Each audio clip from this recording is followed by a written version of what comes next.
asalaamaaleykum wa rahmatullahi taala wa barakaatu kon ni ñu ko gisee njàng mi àgg na léegi tey jii ci fukki fan ak ñett ci weer Ramadan muy njàng mu am solo moo xam ni mi waa daara Hizbut Tarqiyyah bu Touba kuréel bi ñu duppee kuréelu Nour Daarayni ñoom ñoo ko doon jàng ci njiital sëñ Cheikhouna Diagne suba ak jàmm incha allah di fukki fan ak ñeent ci weer Ramadan ñi war a ay njàng mi ci biir salle bi mooy kuréelu Nour Daarayni bu Hizbut Tarqiyyah bu Tëngéej ci njiital Serigne Cheikh Samb ñoom ñooy yi nga xam ne ñooy ay njàng mi suba incha allah ñi nga xam ne ñoo war a gàttandu sëriñ bi nag mooy kuréelu muqaddamatul xidma bu Hizbut Tarqiyyah bu Dakar kon loolu mooy programme bi nga xam ne moom lañ fi am ngir incha allah suba doon fukki fan ak ñeent ci weeru koor.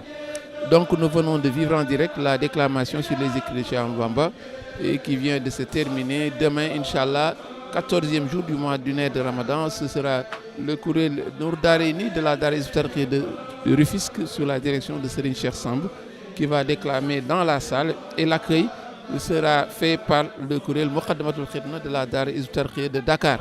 Donc Rufisque dans la salle et Dakar pour l'accueil, c'est le programme qui nous attend demain. Donc nous allons enchaîner sur les écrits que nous avions l'habitude de faire et nous venons de terminer la série sur les anges, les 4 anges les plus connus, Djibril, Mikaïl, Israfil, Azraïl. Et vous le remarquerez, nous sommes à 4 jours du jour de Badr, le 17e en l'occurrence. C'est pourquoi nous avons anticipé pour parler de ces vedettes incontestées de la bataille de Badr. Et c'est également ces anges qui sont venus avec Djibril en tête. Mais il y a eu également ce qu'on peut appeler l'armée de terre, avec à la tête le prophète Mohammed paix et salut sur lui, puisqu'il est le chef de l'armée de terre et de mer. Mais ce groupe-ci, on peut dire que c'est également la présence des khalifes orthodoxes et également les compagnons qui se sont battus.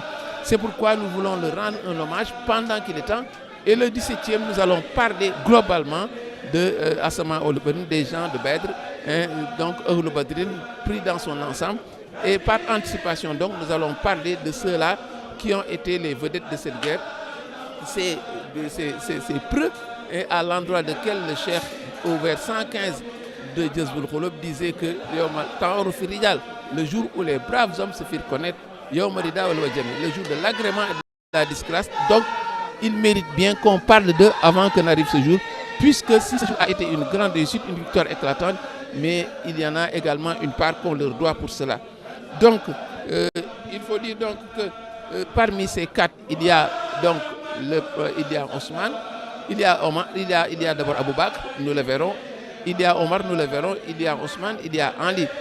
Ousmane, on le cite, mais on sait qu'il n'était pas présent lors de la bataille de Badr, mais le cheikh dit Isqalbu Ousmane. Le cœur d'Ousmane était présent. Donc, pour revenir à notre propos, nous commençons par le chef incontesté. La vedette incontestée de cette bataille, c'est le prophète Mohammed, paix et salut sur lui, et surtout également pour sacrifier à la hiérarchie que nous avions évoquée depuis le début. Donc nous sommes dans le poème intitulé Mohamedou, qui est l'acrostiche du nom Mohamedou, le nom du prophète. Et donc vous verrez que c'est un poème de 5 lettres. Évidemment, qu'on ne s'y trompe pas, Mohamedou s'écrit avec 4 lettres, Mim, Ha, Mim, Del, mais il y a un signe diacritique sur le Mim, le shidda, qui fait donc que le mime compte double. C'est pourquoi ce poème compte 5 lettres. Le nom de Mohammed, quand on arrive au mime, on l'accentue par cette géminée. C'est pourquoi au lieu de 4, on a 5 lettres au lieu de 4 parce que le mime compte double. Donc c'est un poème de 5 vers qui n'est pas long du tout, mais également c'est un poème, après donc cet éclairage orthographique, nous revenons donc directement à notre poème pour dire que c'est un poème dans la métrique radiaz. C'est un poème également qui compte 5 vers. C'est un quintile. C'est également un poème qui, cette fois-ci, a une rime uniforme. Tous les vers se terminent par bou, bou, bou. Donc, c'est un poème qui a une rime uniforme, à la différence des autres poèmes qu'on vient de voir et concernant les anges. Alors, pour ce qui est du premier vers, donc, le cheikh, dès le départ, plante le départ. Quand il dit « Mina ilahi bir rasoul atlubu », donc, c'est le domaine de définition qu'il plante déjà entre Allah et entre le prophète Mohammed, paix et salut sur lui. Donc, il y a un périmètre dans lequel il se déploie et les limites de ce périmètre, c'est Allah le Très-Haut, c'est le prophète. Et on le voit souvent, avant d'entrer dans le vif du sujet, c'est souvent un hommage, une évocation du cadre dans lequel il se déploie entre Allah, entre le prophète Mohammed, paix et salut sur lui. Le premier vers dit donc, par la grâce d'Allah, et par la bénédiction du prophète, je sollicite à demeure des faveurs que rien ne pourra interrompre. Donc déjà, ce qu'il donnait recommandation à tous les disciples, montrant que le musulman, ce qui l'incombe, c'est de savoir qu'il doit faire du Coran sa maison. Et il doit faire, évidemment, de sa clôture, ça doit être représenté par la sunna du prophète. Donc il disait à tous, faites de votre lieu d'habitation le Coran et entourez-le de la sunna du prophète. Et celui qui vous appelle de dehors, qui n'est pas dans ce cadre et qui vous appelle, sachez que c'est Satan ou un suppôt de Satan. C'est la recommandation qu'il avait donnée. C'est pourquoi dans tous ces poèmes, il trace déjà son domaine de définition, montrant qu'il est toujours partagé entre Allah et le prophète Mohammed, paix et salut sur lui. Donc, il revient également au vers 2. Passons au vers 2. Le vers 2 qui dit Hamidou Rabbillah, je rends grâce à Allah, mon Seigneur, lui qui satisfait les requêtes. Il est l'adjuvant qui m'attire les bienfaits et le bouclier qui repousse les préjudices. Donc, déjà dans le propos, on l'entend dire li dafo, li wal jalbu. Ce dafo et ce jalbu, cette manière dont Allah est l'adjuvant qui attire tous les bienfaits, mais également il est le bouclier qui est là. Et là, les deux termes reviennent dans le propos. Il montre que Allah est dafo, Allah est jalbu. Il est celui qui peut repousser les ennemis, mais également il est celui qui peut être un adjuvant qui facilite, n'est-ce pas, l'acquisition des bienfaits. Et c'est une double facette du Seigneur, n'est-ce pas, qui refait surface et qu'on a vu dans beaucoup de poèmes. Et c'est une dualité qui est au cœur même de l'islam. Cette manière dont Allah a une double facette, et cette double facette que l'on verra même dans le prophète, Inch'Allah, on ne veut pas anticiper. Au vers 3, il dit Moussallian al-Bashirin. Donc, prière sur l'annonciateur des bonnes nouvelles, lui qui m'octroie des dons et éloigne mes ennemis. Donc, ce vers est succinct, mais vous voyez, il fait corps avec ce qu'il avait dit. Il avait dit salat. C'est pourquoi la prière sur le prophète s'invite toujours dans ses propos. Et il l'appelle également par un nom particulier, un nom attrayant. Il l'appelle Bachir. Bachir, c'est également un nom qui vient de loin. C'est dans le Coran qu'Allah dit du prophète, il est Bachiran wa Naziran. Il est celui qui apporte la bonne nouvelle, mais également il est l'avertisseur. Donc, c'est un nom qu'il a bien choisi et c'est également cette dualité dont vous parlez. Le prophète a cette facette radieuse d'apporter des nouvelles, mais il est également celui qui est strict quand il faut rappeler à l'ordre et c'est pourquoi il est Bachir, il est Nazir. Il y a le vers 4 où le cheikh dit également Mohammed, celui dont la rectitude est en seule visée. Faire sa louange m'a accordé la réalisation de toutes mes aspirations. Vous voyez donc, quand il l'appelle Bachir wa Nazir, mais quand il l'appelle Bachir, c'est comme une devinette. Mais c'est dans le vers 4 qu'on sait qu'il parle du prophète Mohammed, paix et salut sur lui. Donc c'est une prière.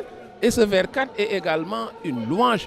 Parce qu'il avait dit Salat Sita, mais il avait dit également Bimati Sita. Donc c'est 6 mois qui sont consacrés à la prière, mais également 6 mois qui sont consacrés à sa louange. C'est pourquoi la louange, n'est-ce pas, prend le pas également sur ce qui est la prière sur le prophète.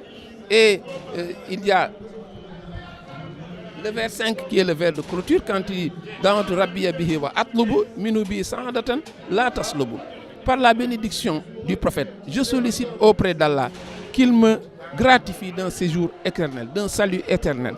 Cet hommage au prophète se clôt, c'est par cet hommage au prophète que se clôt, n'est-ce pas, notre propos, qui est une note d'espoir majuscule. Ce qu'il appelle Sa'ada, c'est de salut, renforcé par la taslabu, un salut qui ne s'estompe jamais. Donc c'est comme si, n'est-ce pas, comme on avait dit, le poème s'ouvre comme il s'était fermé, en évoquant Allah et le prophète Mohammed, paix et salut sur lui, qui est l'encadrement dans lequel le cheikh se déploie. Et il revient pour dire, comme pour suggérer, n'est-ce pas, cette appellation, n'est-ce pas, qui est en lui. Il se dit toujours Khadim Rasoul, mais il se dit également Abdullahi. Donc c'est pourquoi la présence du prophète est sempiternelle dans ses propos, c'est parce qu'il est Khadim Rasoul, mais également la présence d'Allah ne peut pas manquer puisqu'il est Abdullahi. Donc également cette dualité dont nous avions parlé, qui est le propre du cheikh et qui caractérise tous ses écrits. Et nous en avons terminé avec ce poème. Demain, Inch'Allah, nous abordons un des premiers compagnons. Il s'agit d'Abou Bakr. Assalamu alaikum wa rahmatullahi ta'ala wa barakatuh.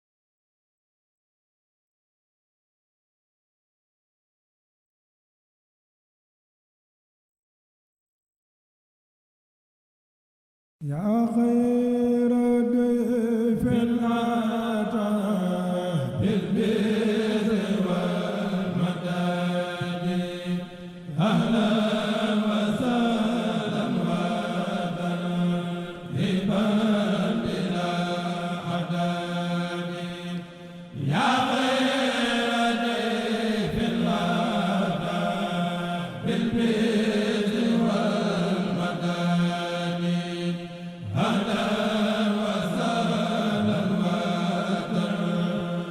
tarhiban bilaa adaadi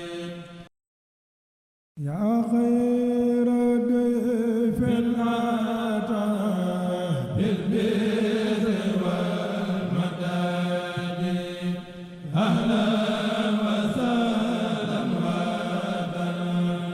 tarhiban bilaa adaadi yaa xayra dayfin ataa bil birri wal madaadi ahlan wa sahlan wa tarhiban bilaa adaadi yaa xayra dayfin ataa bil birri wal madaadi ahlan wa sahlan wa tarhiban bilaa adaadi yaa xayra dayfin ataa bil birri wal madaadi ahlan wa sahlan wa tarhiban bilaa adaadi yaa